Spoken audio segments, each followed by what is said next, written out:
Hello, Oilers fans. Austin here with the first official day after discussion episode of the 2024-25 season. If you are new to the channel, I was doing day after episodes during the playoffs, basically just the day after the Oilers would play a game. I would break down a lot of different talking points that I wouldn't talk about or didn't talk about during the post-game recaps that I upload usually right after a game ends, because I usually have more talking points the next day. I can sleep on thoughts, I can take some more notes, and then the day after discussions, these are more long form. These are the videos that are usually going to be between 20 and 35 minutes long, sometimes longer. So YouTube has actually turned it into like a podcast playlist. So if you ever want to go back and check out what some of them look like, kind of, the whole idea of them and why I do them, you can totally do that. That playlist is available on the channel. And for those of you who are tuning in and are very familiar with this, I hope you enjoy your stay. I hope you hit that like button. It goes a long way in supporting the channel. And if you're new to the channel and you're not yet subscribed, but you enjoy this type of content, the more long-form discussion content, make sure you hit that subscribe button as we continue to build a terrific community here in 2024. And so the Oilers, they've played 3 preseason games now, and they've lost 2 of them. They beat the Jets the other night, and then they lost both of their split squad games to the Calgary Flames last night, 6-1 and 6-3. Was not fun to watch last night, but we're not watching for the team. We're watching for individuals. We're watching for structure. We're watching for, how what are the coaches doing? Who are they playing with? What players are they putting together? And what kind of looks are we trying to get right now as fans and as the management group, as we figure out who's going to stay and who's going to go when we get closer to October 9th, which is where the Oilers open their season against the Jets. So this is kind of the structure of the day after episodes. You have the title at the top and then kind of like a subtitle. I just called this one preseason. At the bottom, I just have the recent scores from each game. Obviously, during the regular season, a day after, we'll only have one score, and I usually put advanced stats down there with the main score. I didn't do that today. This is still going to be a work in progress, but this is kind of how I structured my videos in the past. On the right side of the screen, you'll see topics, and then everything under topics. Those are all my talking points. I do timestamp every single talking point. So if there are any specific talking points that you see right now, you pause the video and you go, you know what? I want to hear what he thinks about the forward and defense openings. You can just skip to that part of the video if you'd like. I have everything time-stamped for you just to make it easier to go back and forth in the video so that you can hear my thoughts on all of it without having to try and skip through and listen to things that you don't want to hear. So that's kind of how I structure these things, and we're going to jump into it. Our first topic today is hockey is back. And that makes me very excited. I have been very happy, even though watching the Oilers lose 6-1 and 6-3 last night to the Flames was not very fun. The fact that hockey is back makes me very happy. I like watching NHL caliber hockey, official NHL hockey. It was a long summer, even though technically it was the shortest summer for me as an Oilers fan since I became a fan. I don't want to delve too much into what happened before summer officially started. That was last season. This season, it is all about cup redemption, and the Oilers, they need to make sure that they get off to a good start this season. And preseason, it doesn't matter if you win one game or all 8. There are things that we're looking for here to show that the team will be ready to go, to show that they're not going to get blown out on their opening night like they did last year against the Vancouver Canucks. So in terms of just being able to watch hockey again, and not just the Oilers, I've been tuning into other games. I tuned into the Bruins and Rangers game the other night. That was pretty fun to watch. Lots of fisticuffs in preseason too. So if you're a fan of the toughness, the physicality, usually preseason, you'll see a lot more fights per game than the regular season. Usually, I could be wrong on that stat. Someone will fact check me. So if you like that style of hockey, players, they are fighting for their lives to make an NHL team. And usually the hockey's pretty good. Yeah, it's sloppy. Last night in Edmonton and in Calgary, a lot of sloppy play, a lot of puck bobbles, a lot of, passes that just go to no one because, you don't have that chemistry built in with certain players yet. But at the end of the day, it's been a lot of fun. I thought the crowd in Edmonton last night was very engaged. Same with the crowd against Winnipeg. A lot of people that go to these games during the preseason, they're not usual season ticket holders. These are people and families that usually can't quite afford to go to a regular season game because of how expensive things are. And I made a tweet last night calling out fans who started the wave with the Oilers down 6-2 in Edmonton. And I'm going to kind of retract what I said because someone pointed out that, a lot of the people at the game last night, they're probably fans that they get to go to one game a year. It's more affordable for them to go in preseason, and they're just trying to have some fun. And there's no point just pouting when your team is down 6-2. It's about going to the game, having fun, and engaging with the fans and the community. And something on my channel that I really preach is positivity. So that tweet last night, I'm going to rescind that, and I'll just leave it at that. However, the wave during the regular season, if the team is losing and I see the wave during the regular season or playoffs, I'll be keeping an eye on everyone. So that's pretty much my thoughts on Hockey is Back. We're going to move on to early thoughts of training camp so far, including the Young Stars tournament in Penticton. Now, the Young Stars tournament in Penticton, the Oilers went 0-3. They scored, one goal in 3 games, 1 goal in 180 minutes. If you were looking for some offense, you probably were very disappointed. A lot of no-shows from a lot of different players. They had some looks. A lot of them more offensively gifted players like Savoy had good looks. They were just getting stoned by goaltending. The Oilers' goaltending itself was pretty good. Nathaniel Day played well. Brochu played well over there. But, in terms of that Young Stars tournament, Edmonton in years past, we usually played pretty well because our team was usually not very good. We had a lot of higher end prospects in these types of tournaments, but the Oilers are in a win now mode. They are in a cup window mode, and they don't have a whole lot of prospects in the cupboard at the moment. And some of their other prospects that could have been there that are injured right now, like defenseman Bo Aki and forward Roby Yarventi, they are also injured and not playing. I would have loved to get a look at them either in the Young Stars tournament or during preseason. Doesn't sound like we're going to get a look at either of them at all. So hopefully they rest up, they get healthy. Yarventi, he has all the skill in the world. I'm excited to see him, potentially play some AHL games and maybe get a look up later in the season if he plays really well down there. And then Bo Aki, he's likely going back to junior, super offensively gifted defenseman, right shot. He's going to be a power play quarterback in the future, and I'm excited to see his growth as well. But in terms of the overall prospect pool right now, the Oilers' arguably two best draft picks in the Ken Holland era, which were Philip Broberg and Dylan Holloway, they are no longer with the team. We all know they signed those offer sheets with the Blues. The Oilers did not match the offers. So those two players, they are with the St. Louis Blues now. So you're down a couple other young players. So at this point, you're trying to see who might be a standout here. Who's going to stand out amongst the prospect pool, make a good impression, and push to make this roster. And there's been a few players that I think have made an impression. We will get to that once we talk about my disappointments and my players that have impressed. But first, let's get to the camp cuts. Earlier today, as of the recording of this video, the Oilers announced a few salary cap cuts, a few training camp cuts. And they were Dallin Wakely, forward, who I thought showed well during the Young Stars tournament. I thought he played well against the Jets, but then against the Flames, pretty invisible, didn't really notice him. And that's okay. Wakely, he's definitely a couple years away from possibly being NHL ready. But he's got good speed and he's got a good shot off the rush. So I'm excited to see his progression down in junior this year. Wakely was also interesting because I think he could have played in the AHL as well, but they opted to send him back to junior. So I'm wondering if they just want him to go light up junior and, get more, what would the word be called? Get more, not optimism, I don't know, positivity about his game, his offensive game, that is. Next player that was cut was goaltender Nathan Day. Again, he played well during the Young Stars tournament.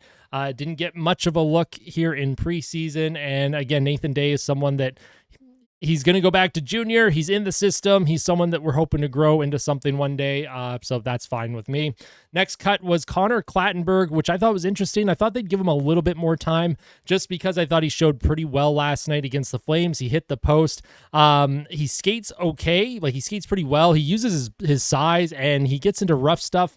For Connor Clattenburg, he's hard to play against, at least from what I saw, and he'll go down to junior and be an absolute menace, and I'm excited to see him back up next season in preseason because I want to see what his growth is like and what his trajectory looks like.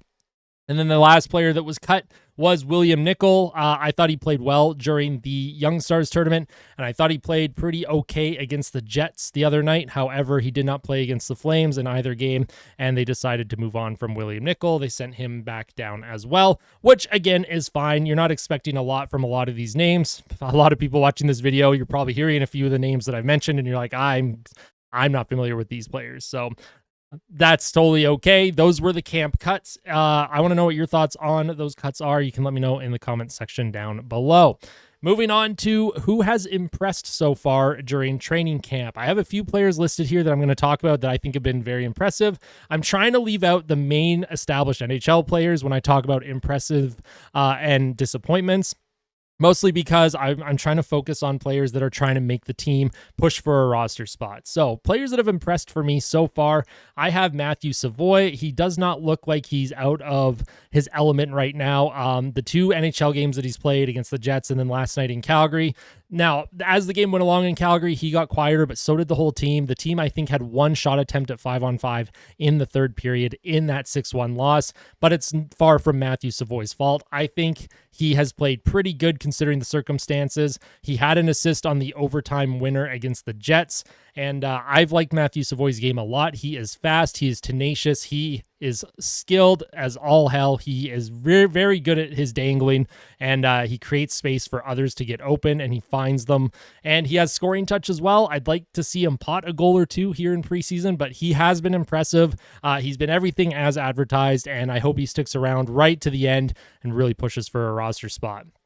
Next player who I think has been very impressive has been Raphael Lavoie. Now, there's always a lot that's talked about with Lavoie. Why isn't he up in the NHL more often, considering his scoring rates down in the AHL?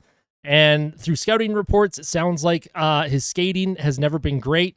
I've never really seen that. And physicality. He doesn't go into the corners a lot against the boards, and he's kind of one of those players that just looks for someone to feed him the puck, and then he'll just wire it. He has a hell of a one-timer.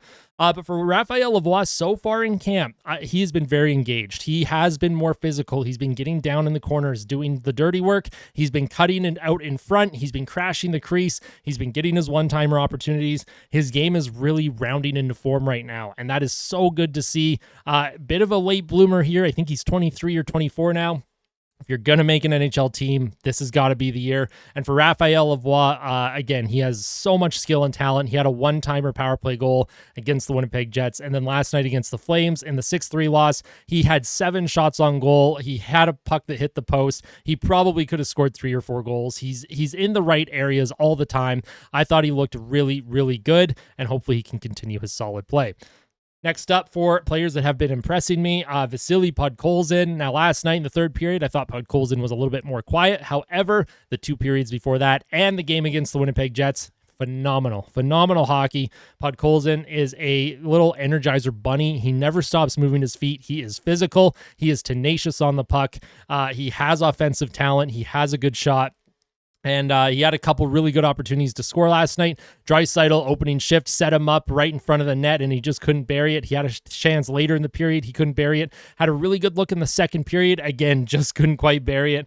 But for Vasily Podkolzin, he's doing the right things when he's away from the puck, and he's doing the right things when he has the puck or the Oilers are in the offensive zone, especially with his forecheck, especially with his physicality. That game against the Jets in overtime, he hit that Jets forward in the corner, grabbed the puck, created the 2-on-1 with him and Cam Dineen to set up the winner, and you love to see that. So for Vasily Podkolzin, who's here on a pro tryout, I love what I've seen from him, and don't be surprised if he ends up making the NHL roster once it's finalized. Next player we're going to talk about here is James Hamblin. I think Hamblin played so good against the Winnipeg Jets. He was, I think, possibly their best player against the Jets.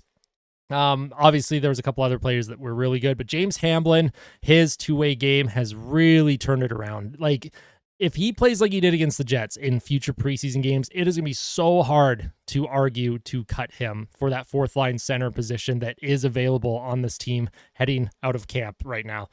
James Hamblin, he is, again, he's like Podkolzin. He's an Energizer bunny. He just swarms you. You have the puck, you think you have time and space, and then James Hamblin is suddenly stripping you and moving the puck to someone and creating a scoring chance before you can even react to it. So James Hamblin, he played against the Jets. He played really, really well, and I'm excited to see more from him as camp moves on. I love James Hamblin. I love his story. We're all very familiar with his story. With his mom and his first NHL goal last season against Tampa. So hopefully he can continue the good play and possibly make the team here. Next up is Ben Gleason, the defenseman, who also played very well in training camp last year. did not end up making the team. A lot of Oilers fans were disappointed about that. This year so far in training camp, he's looked great. He played good against the Flames last night. In fact, he was probably the only defenseman that looked good against Calgary in that 6-1 loss. That was the game in Calgary. Ben Gleason, good skater, good passer. He gets good shots off, smart with his positioning, good with his stick. Not much to complain about with Ben Gleason. He does a lot of the little things right, and that's a good thing. Sorry, I have to just scratch my eye here. My apologies. Next up, and this is arguably the player that has impressed me most, is Noah Philp. Noah Philp has been phenomenal. Now, he took a year off of pro hockey to focus on his mental health, and he has come back, and he's done interviews, and he said he loves the game again. He is so thankful for the help that he got. And he has come back. He's put the work in. And for Noah Philp, he has been terrific. Don't be surprised if he wins the fourth line center position heading into the regular season. Noah Philp has been all over it defensively and offensively. He's got size. He's got speed. He has been phenomenal. I have loved Noah Philp's game. I am raving about Noah Philp right now. And I really, really hope that he continues this strong play. And I hope the team gives him a real shot to make the NHL team here because he deserves it. And that would be an even better story. Imagine taking a full year off, focusing on your mental health, focusing on yourself, because there are things more important than hockey in life. Coming back, proving all the doubters wrong, proving to yourself that you have it in you to be an NHL player and contribute to a cup contender. I would absolutely love to see that. Noah Philp has been unbelievable. And then the last player that has impressed me is Sam O'Reilly. First round pick this season, 32nd overall. He's been exactly as advertised. He is a two-way menace with some offensive punch. He scored against the Jets, and he has been terrific. He's very good away from the puck. I would say his shot isn't amazing. He's never gonna be like a sniper. He's not gonna, he's not gonna project as an NHLer to be a sniper. His whole thing is two-way play. He is going to be a terrific defensive center, and he can put up probably, maybe in the future in the NHL 3-4 years from now, probably 40-50 points a year, which is terrific production. And for someone that plays as well as he does away from the puck, that helps the team so much. Sam O'Reilly, really excited to see how he grows, really excited to see how much more of a look he's going to get in preseason before he gets sent back to junior. He likely gets sent back to junior, but there is an outside chance that he does stick around a little bit longer. Now, moving on to my preseason disappointments. It's hard to overreact and try and be a little too negative after 3 preseason games. We haven't even gotten a look at everyone yet. However, there are a few players here that I think have been disappointing for different reasons. Number 1, Matvei Petrov, an offensively gifted scoring junior player who last year struggled in the AHL in Bakersfield, and so far this season, or this preseason, has struggled. He struggled in the Young Stars tournament, and he hasn't shown anything in the 2 NHL games that he played. He played against the Jets, and then he played last night against the Flames in Edmonton. And it's not just that he's struggling. He's making strange decisions with the puck. It's like he doesn't want the puck on his stick. And in junior, he wanted the puck. He wanted to carry it. He wanted to shoot it. But so far in training camp, I don't know if it's because of the step up in skill level. I don't know if it's the physicality or the speed. He just looks uncomfortable out there. He throws weird muffins towards goalies. He throws the puck away quickly when he gets it instead of looking for a pass. He needs to just slow the game down a little bit, and hopefully we see a bit more from him moving forward. But Matvei Petrov has definitely been invisible in all the wrong ways. You're trying to make an impression and show that, you're a prospect that can be leaned on in the future, and he hasn't shown much, which is, again, unfortunate. And I'm someone that loved Matvei Petrov in junior. Absolutely loved him. Thought he was terrific. Thought he was going to project really, really well on this team. So far, hasn't happened. Not sure what's going on there. I don't know if it's a mental thing. I don't know if it's just he hits the pro level, at the AHL and NHL, and, deficiencies in his game get exposed. But Matvei Petrov, he is a perimeter player. He doesn't get anywhere near the boards or corners for the puck. And when he does get the puck in open space, he just throws random pucks to the net, or he'll just put it down low and go for a change. Really strange individual, really strange game last night, specifically against the Flames. If I had clips to show, I would, because there were a few really confusing things that he did. Next up, for disappointing players, Philip Kemp. Now, this is someone that I thought would be pushing for a number 6 or 7 spot on the defensive core here, but Philip Kemp, especially last night against the Flames at home in Edmonton, did not play well at all. I did not like his game. At one point, he misplayed the puck behind the net. It came out in front, and instead of getting down to block a shot, he ended up just taking out his goaltender. He just fell on him. I don't even remember what the score was at the time. But Philip Kemp, he's been struggling at moving the puck. He's been struggling at his puck possession. He's been struggling at zone coverage in the D zone. He looks lost right now. He looks a little lost. But there's a lot of time to turn it around. It was just one game. We won't overreact too much. I still like Philip Kemp, but this really shows how thin Edmonton's defensive prospects are right now. So hopefully they can turn it around. Next up here, and to probably nobody's surprise, Josh Brown, the big bruising defender that the team signed to a 3-year contract this summer. Josh Brown last night against the Flames, holy smokes, he was on the ice for almost 3 expected goals against just himself. Like, think about that. Almost 3 expected goals against when the Calgary Flames as a team had 4.2 expected goals for, meaning that when Brown was on the ice, Calgary was pretty much getting all of their good opportunities, their good chances, their high danger looks. Josh Brown, he doesn't have the foot speed. He's not great with his stick.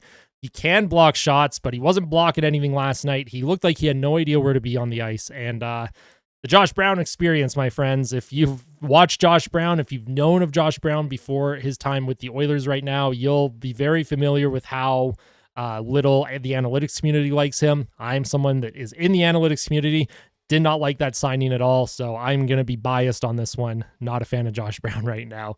And the last player that I think is disappointed, but not because I think they played poorly, but because they haven't made an impression the way I thought they would, that is Max Wanner. Max Wanner is someone that a late round pick for Edmonton a couple years ago. Last year in the AHL in his first season, he played very well. He was leaned on the penalty kill, some power play, defending leads late in games. He's good with his stick. He's a good skater. He's smart. He can move the puck up the ice. However, I found during the Young Stars tournament, he played okay, which is fine. You can play okay. And so far in preseason here, he's played okay. And okay is fine. There's nothing wrong with playing okay. Like he's not underwater during preseason right now. He's not playing underwater. He's not, making the mistakes that Josh Brown is or Philip Kemp. But for someone that could be pushing for a roster spot at the NHL level, he hasn't wowed me in a way that makes me go, yeah, he deserves a roster spot. He hasn't given me that impression that he's ready. And in preseason, you're looking for those moments. Other players have shown that if they made the team right now, like if there was 3 preseason games and the NHL season was about to start and they kept Matthew Savoy and Vasily Podkolzin and Noah Philp, I'd be like, yeah, I understand why they kept those players. The impression that those players have given me is, yes, they could play at the NHL level right now. I think they're ready. Max Wanner, he hasn't given me that impression. And this isn't me saying that Max Wanner is a bad player. This is me just saying that I think Max Wanner has a little bit more to give, and hopefully he can show a little bit more heading towards the regular season. And we'll see if he ends up making the team. There was an outside chance that he could, and I'm really rooting for him, but that is my 4th player that has disappointed. And that is that for me. Moving forward, speaking of forwards, the forward openings on this team. Right now, in my opinion, there are opening spots, 4th line center position for forwards, and then a 3rd line left wing. 3rd line left wing, that's a hole that's going to be filled because Evander Kane is going to be out for a significant amount of time. And then the 4th line center position, because I don't know if you want to rely on a 39-year-old Derek Ryan to do all the work during the season. So out of those 2 forward openings, that 3rd line left wing position, you need a scoring winger. It's a scoring winger who can also play physical, and I think that's where Vasily Podkolzin would come in. I would love to see him in that position. And then the 4th line center position, at this point, I think it's Noah Philps to lose and James Hamblin. I think those 2 are going to be fighting for it, and we'll see how it goes. Now, there's an outside chance that they could keep another young player up to play in the bottom 6 on the wing, maybe a Matthew Savoy, maybe not when the season starts, but I imagine call-ups. Because that bottom 6 right now for Edmonton, it is old and it is slow. They need an injection of youth, but those are the forward openings, at least at minimum, 3rd line left wing and fourth line center. And there's only 2 spots, and there's a lot of forwards vying for a position. But so far, Noah Philp is the front runner for fourth line center for me, and Vasily Podkolzin is my front runner for third line left wing. However, it's still early. We'll see how the rest of the players do. Now, when we talk about defensive openings, there's not many on defense. However, there's a couple. Third pairing right D, and then the 7th defense position. Third pairing right D right now as it stands, I think Troy Stetcher's kind of the one that's just penciled in there with Brett Kulak. However, players like Max Wanner should be pushing for that. Philip Kemp should be pushing for that. Ben Gleason should be pushing for that. They are thin on defense right now. And, Ty Emberson as well. He's someone that, it's projected to play second pairing minutes with Darnell Nurse, but Emberson is still very young, hasn't played a full season at the NHL level. A lot of pressure to put on a kid. I have no doubts that Emberson will be able to handle that, though. He played well against the Jets, and from everything that I've seen from his time in San Jose was really bad last year, and Emberson was a bright spot, and he had good analytics too. So that's also positive.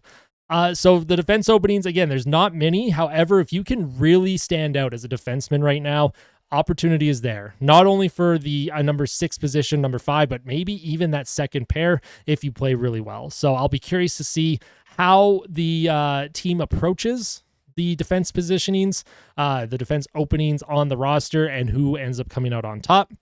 I really don't want Josh Brown anywhere near the number 6 or 7 D spots. I'm sorry, Josh Brown, his only skill set is basically punching people in the face, and that's something that I don't think the defensive group needs. So Josh Brown, he's like a poor man's Vinny Desharnais. At least Desharnais was good with his stick and defensively knew where to be to block shots and get in lanes. Josh Brown, he literally looks like he doesn't know where he's supposed to be. But he's big and he's physical. I don't know. Those are the forward and defense openings. Who do you think are going to make the team in those spots? Or do you think the team is just going to hold on to their vets? Derek Ryan for fourth line center. And of course, Josh Brown, possibly third pairing right D. If they're considering Josh Brown for third pair right D, you might as well just play Stetcher. I know Travis Dermott is also on a pro tryout as well. Not sure how he projects. Dermott, I thought, played just okay in the game against Calgary. I thought he was just okay in the game against Winnipeg. So we'll see if Dermott has a little bit more to give. In other NHL news, we're mostly going to talk about the Evander Kane situation. The Oilers put out an official statement on their Twitter yesterday saying that Evander Kane had successful surgery and he would be out a minimum 5 to 6 months. Now, they used their wording very carefully. They used the word minimum 5 to 6 months. That brings you into February or March, but that's the minimum because there's always a maximum. They didn't say how long he could be out. They just said how long he could be out minimum. And that makes me think that the Oilers are probably and very likely going to have him on IR all season. And then, they'll probably put him on LTIR after the trade deadline, after they've used up the accrued cap space. And then they'll give him a conditioning stint right before the playoffs start, and then bring him in for the playoffs. That's what I'm thinking is going to happen. Reading between the lines, I would imagine that's exactly what's going to happen. So for the Evander Kane situation, I hope Evander Kane has a very, very healthy recovery. I hope he enjoys his time with his family, his kids. I know he was recently engaged. I'm wishing all the best for him. And I'm hoping that he is 100% ready to go on April 16th when the season ends and playoffs begin. That's when I hope he comes back. Wink, wink, cap circumvention, all that good stuff. But that's pretty much it for me. My closing thoughts. I don't have a whole lot other than I appreciate everyone who has tuned in. If you're still watching this late into the video, I do appreciate it. During the regular season, this is how my format's going to be. During game days, I have pregame reports and then postgame recaps. And then day afters, I do a full day after discussion, podcast style, where I discuss various topics about the games or game, and we go from there. If you enjoyed this video, make sure you hit that like button. If you really liked it, make sure to subscribe. If you know anyone that might enjoy my content, make sure you tell your friends and family. Like I said, we're building a terrific community here in 2024. I will have a Discord server up very, very shortly, so keep an eye out on my Twitter for an announcement for that. And then, of course, I will link it in the description below once we are fully ready to go. And of course, if you have not yet joined the Austin Hockey Pool, you can do so. Go to officepools.com, username to guest login. The username is Austin Hockey. The password is YouTube, and that'll be a guest login for you, and then you can create your team and enter. It is free to enter. First place $600 or an authentic pro hockey jersey of your choice. It doesn't have to be from the Oilers. It can be any team that you want. Second place $250 cash prize. Third place $100 cash prize. Thank you so much, fans, for tuning in. I'm tired. 30 minutes. This is the first time I've done a 30-minute video since the playoffs, but it's so good to be back. So happy to be back, and we'll keep going from there. Make sure you tell someone that you love them. Fight like Ben. Fight like a kid. As always, see you next time, Oil Country. Take care.